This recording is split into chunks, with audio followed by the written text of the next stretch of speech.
bringing you the news and information you need from the people making a difference. This is Comcast Newsmakers.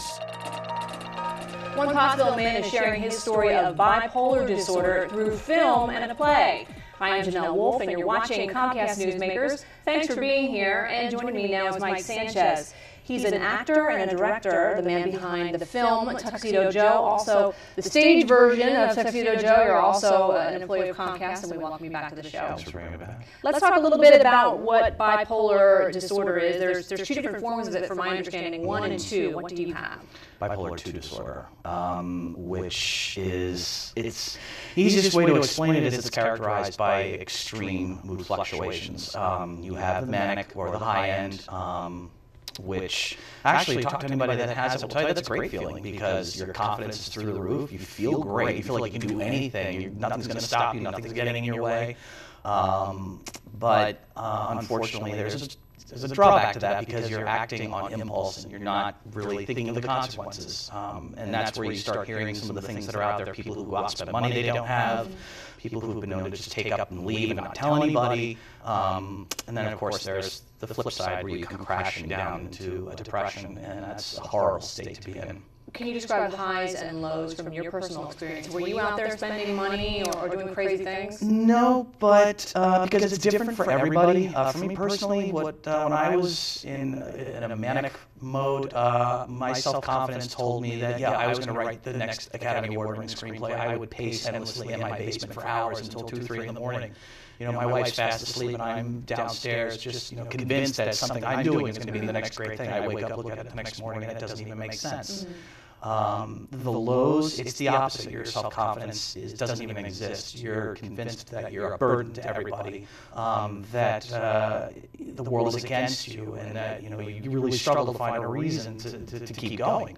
It's a horrible state of not having any control.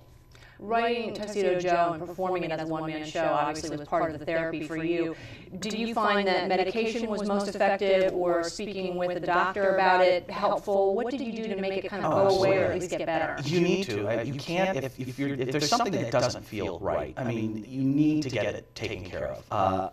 Albeit, because it is a genetic thing, and in my family we really didn't know anything about it. We didn't know if there was anybody that had a mental illness, and it wasn't until I went and got diagnosed that we started to find out that there was a history. But you do need to accept the fact that there's help out there, and that's the thing I don't think people really understand. The first step, though, is getting somebody to say, I really think I'm having a hard time.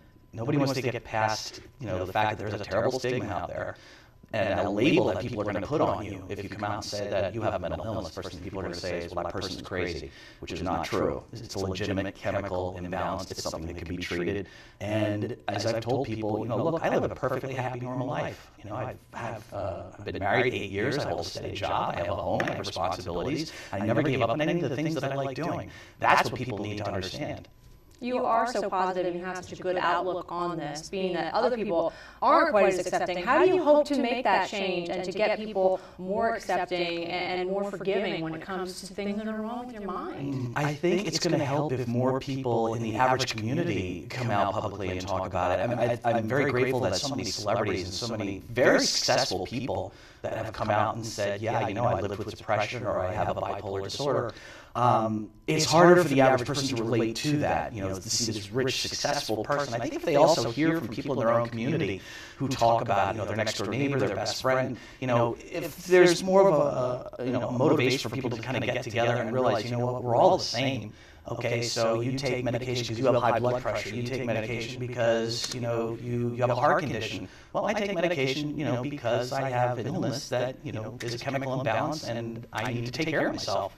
But you can still be productive, you can still be happy. And that's the thing, happy, that's what people need to hear. All right, Mike Sanchez, best of luck to you. Thanks for joining us. Thank you. And I'm Janelle Wolf. You've been watching Comcast Newsmakers here on CNN Headline News. Make sure you visit our website to check out featured video segments, cn8.tv.